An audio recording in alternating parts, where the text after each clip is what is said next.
Trump. This time, I think, Brett, the issue of alignment for America matches up with that America First agenda. He keeps talking about the mandate, the sweeping electoral mandate to effectuate change.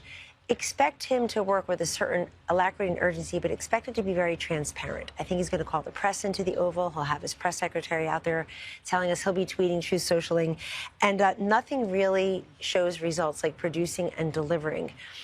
Also, I just want to say a quick word about the hostages.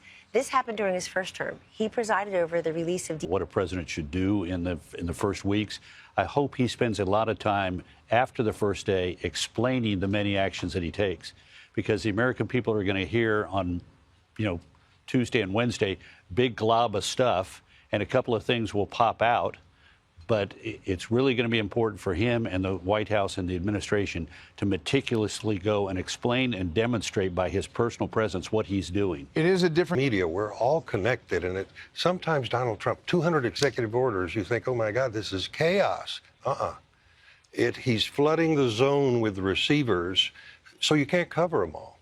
And I think you're seeing our first nonlinear social media presence. This is what the future is going to look like. Put up Bezos and Zuckerberg and Elon Musk and other leaders that will be there. I think this president's sending a message to adversaries and allies like China and Russia, our adversaries and allies in the Middle East and North Korea, saying, I have the most important innovators and investors, richest people in my country with me. They may not have supported me in the past, but we have a big, big agenda, economic and national security agenda, and we're going to project big. So I'll be curious to see what he does about everything people said. But tomorrow, this is going to be a show tomorrow, and I'm looking forward to watching it. It will be quite something. Katie Pavlich, Fox News contributor and townhall.com editor. So much different world than the one that Trump left behind. Indeed. Weeks and months ahead. Well, when we see the president laying the wreath at the Tomb of the Unknown Soldier, it's a reminder to the country of the most solemn duty that the commander-in-chief has, which is to understand the sacrifice of our troops who keep us safe, understanding what it means to have to put them in harm's way, and making very serious, sober decisions about where those troops are going to be placed around the world and whether it's something that the United States should be in. And when it comes to in terms of conflicts. When it comes to what we're seeing today in the news as well, we're seeing this hostage release coming out of Israel. American hostages are still at this moment being held by Hamas terrorists backed by Iran in the Gaza Strip. As a result of this deal, a number of Palestinian terrorists who have killed Americans are going to be released. And of course, there's the issue of the Biden administration funding the Iranians who've been able to engage in more terrorism all around the world. Then you go up to Russia and Ukraine. Of course, General Keith Kellogg has been appointed the special envoy to bring that war to an end, to come to terms with some kind of ceasefire and deal there. So the world looks different. The Red Sea has been inundated with attacks from the Houthi rebels who have been able to shut down shipping, which is a commercial, economic, global issue there. The president can deal with that as well in terms of Iran backing those rebels. So there's a lot going on over the world. The president has made clear he wants to reestablish deterrence, wants to reestablish strength, and looking at the way that world leaders have behaved, wanting to get to Mar-a-Lago to have meetings with him, and including enemies having phone calls over the course of the last couple of months since he got elected. There's a lot of people who want to work with him this time around in Europe and in other places because they saw what it was like under his leadership versus the weakness we've seen through the Biden administration. Yeah, taking these beautiful live pictures there in Arlington as we do wait President Trump there, reminding everybody that it is a rainy day here in Washington, D.C. And to your point about what we heard from voters in November about what is happening in the Middle East, this is some of the Fox News polling showing that Americans are very concerned about the war in the Middle East. 65% of respondents said so, Katie. And now you have at least some of these hostages starting to be released. And there will be a lot debated over the timing of this happening. Obviously, President Trump really owned this. When we first heard of the ceasefire deal being reached, Biden said this was the deal he put on the table in May. One would ask, well, what changed? Right. There was a big election in November, obviously. Trump owned it with saying it was an epic ceasefire agreement that could have only happened as a result of our historic victory in November. Now we are left wondering what happens next. That is the big question. Hamas has been playing games over the course of the last, 3 days when the ceasefire agreement was agreed upon. The envoy to the hostage crisis for the United States has been in the Middle East for a couple of months now, trying to get this to happen, both on the Biden side and on the Trump side. But when it comes to what the president is going to do in his second term here, he has repeatedly said, I want no new wars. But that has not prevented the president from going after bad guys who want to start wars. So, there's a lot of people who think that means just total isolationism. He's happy to take out terrorists and others who are willing to hurt Americans overseas to go after our troops. And he made it clear at the Mar-a-Lago press conference 2 weeks ago that if these hostages, American hostages in particular, are not home by his inauguration, which is tomorrow at noon, there will be hell to pay. And that can come in a number of different forms. They're keeping those details close to the vest. Everybody is ready there at Arlington National Cemetery for the laying of the wreath at the Tomb of the Unknowns. We're just awaiting Donald and Melania Trump's arrival. There's a little bit of breaking news here, and that is regarding TikTok. This morning, people who went on TikTok were greeted by an announcement that TikTok service was suspended. Well, now apparently they're back in business because Donald Trump has indicated that he is going to give TikTok a reprieve. So the president, through this bipartisan legislation that was coming. I want to get your final thoughts as we do prepare for his next presidency. This was a Wall Street Journal headline on Friday. It says, "Can Trump do better the second time?" It asks the question, but also says he's stronger now, but his brand of political disruption has limits. What did you think of that?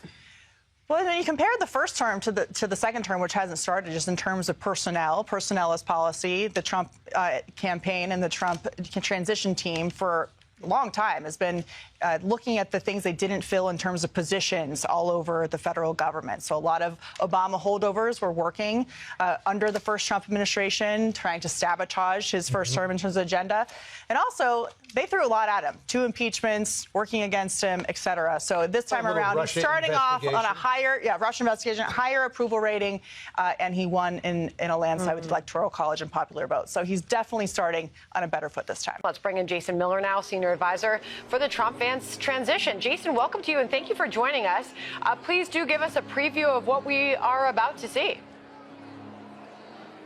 Absolutely. Well, thanks for having me on.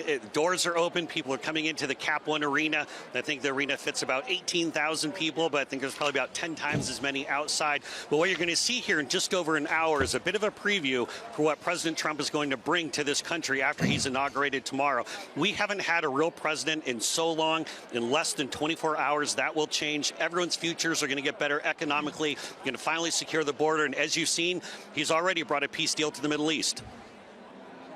So there's a lot of questions, Jason, as to how much of the president's national security cabinet is going to get confirmed on day one. Biden got a couple of people confirmed on day one. It looks like Pete Hegseth is being delayed at least for a few days, raising the question of who's actually going to lead the Pentagon until that confirmation process is complete. Why aren't more of the president's national security team being confirmed tomorrow? Well, that's a great question. We just had the committee hearings last week. Of course, you referenced Pete Hegseth, obviously incoming Attorney General Pam Bondi, a couple of others. But we need to get these people in place right away, John. Pete Hegseth sailed through, did a great job with his committee hearing. John Ratcliffe coming in as director of the CIA, obviously very important. So we need to get these folks in office, in position, ready to go. We're talking national security, so this is important. These people have had great committee hearings. They're impressive. Let's have the vote. Let's get them through. I'm not sure what the delay is. All right, so I know that you've seen the enthusiasm out here on the streets of D.C. People are coming from all over. Sampling we just heard from on the street, L.A., Chicago, San Diego. Certainly there is a lot of enthusiasm out there. Now big questions about how quickly the president can follow through on some of these big promises, Jason. Tell us about that and what we might see in the first few days of his presidency. Yeah, great question. In fact, I'd say it's probably going to be in the first few minutes or in the first few hours. Right after the president is sworn in tomorrow, I expect him to be signing some executive orders. Once he gets over here to the Capital One Arena, you're going to see some additional things being put into place. But when we talk about securing border, putting those border policies back in place, so that we can make a deal to protect our national security, my initial thought is a joint venture between the current owners and or new owners, whereby the U.S. gets a 50% ownership in a joint venture set up between the U.S. and whichever purchase we so choose. How is this going to work, Jason? Well, some of that I'm going to leave up to the White House counsel's office, as they're the ones who will actually be doing this. But the important thing for people to realize is this means that talks and negotiations are underway. Because if you remember a couple years back, TikTok already moved the housing of the domestic data to Oracle. So that resides here in the United States. Obviously, they're talking about changing the operational control of the company.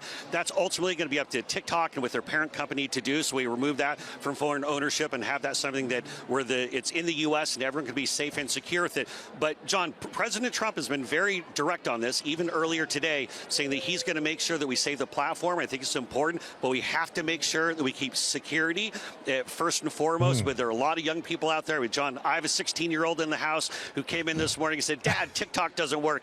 And she showed me the message, and it said, but we're working with President Trump, and we're glad to hear what he had to say. And I tell you, there are millions and millions of young people around this country saying thank you for President Trump for finding a way to save it. And a lot of people are concerned about security and other measures such as that who know that he's going to get the deal done right. So I think you should be pretty optimistic if you're a TikTok user or supporter. And if anyone can help solve it, it's President Trump. Well, we have 13-year-old twins who are not allowed to go on TikTok, so best day for us today. Exactly. There are some saying that. That is true. Jason, just to your point, there are millions of people, though, all over the country who are watching this moment. There are thousands of people taking to the streets of D.C., coming in from all over the country to watch what is about to happen, the swearing in of Donald J. Trump. You speak to the president intimately often. What would his message, or what is his message to all those who are watching this moment today?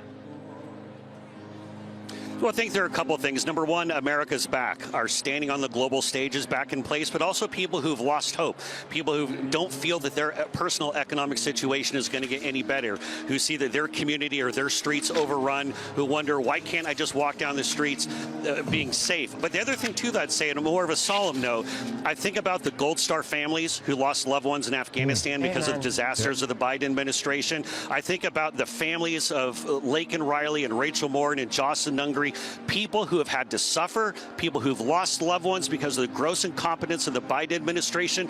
You are not forgotten. Your loved ones are not forgotten. And President Donald Trump to keep America safe. As we see the Trump family assembling there, that means the president-elect is moments away. You've got the Super Bowl, huge event coming up on February the 9th. Are you confident that the security will be what it needs to be? Look, we are working 24/7 every day. I'm getting updates every day. We're talking about how we're hardening the city even more, looking at some of the gaps that were in place during New Year's Eve and caused us to basically fail there. We are working. We put on the Sugar Bowl right after successfully. Here's why. That is exactly why Kristi Noem needs to be in place as quickly as we can. Pam Bondi does as well, so they can come down to New Orleans so we can brief them. So, look, when there's a big game on the line, we want to know who the quarterback's going to be, right? And so the quicker we can get them in place, the quicker we can continue to ensure that the Super Bowl event is one of the greatest ever in the city of New Orleans. And I'll tell you something else. It's interesting because after 9/11, the Super Bowl was hosted in New Orleans. And so it's interesting that, here we had a terror attack on New Year's Eve, and New Orleans is going to host the Super Bowl again. It's going to be safe. We want everyone to come to New Orleans and enjoy it. Well, you speak of the president's incoming team, and you see bottom left of your screen, Pete Hegseth and his wife there as they do assemble on the steps, awaiting the president's arrival there at Arlington National Cemetery. Obviously, quite a moment, just hours from Inauguration Day and the swearing in of President Trump. It's going to be quite a day. There's no question about that. Just back to the point about security in the Super Bowl and the urgency you believe to get Kristi Noem confirmed and to get Pam Bondi confirmed. You were behind Kristi Noem in the hearing the other day. How do you think she did? Oh, she did wonderful. I left the committee room actually shocked. The questions that came from the Democrat side were shocking as well. I think they're starting to understand that the number one issue on America's minds is immigration, right? And so you saw some pretty, I would say, decent questions out of that. I think she's going to do fine. I think she's going to get a large number of Democrat votes as well. In fact, she should get them all. When you think about the issues that are important to the American people today and the public safety that we need in this country and how important it is to reduce crime and keep America safe, she's got the number one job, and she needs to get in as quickly as possible. Huge task at hand for her, for sure. Huge, because look, every major event that happens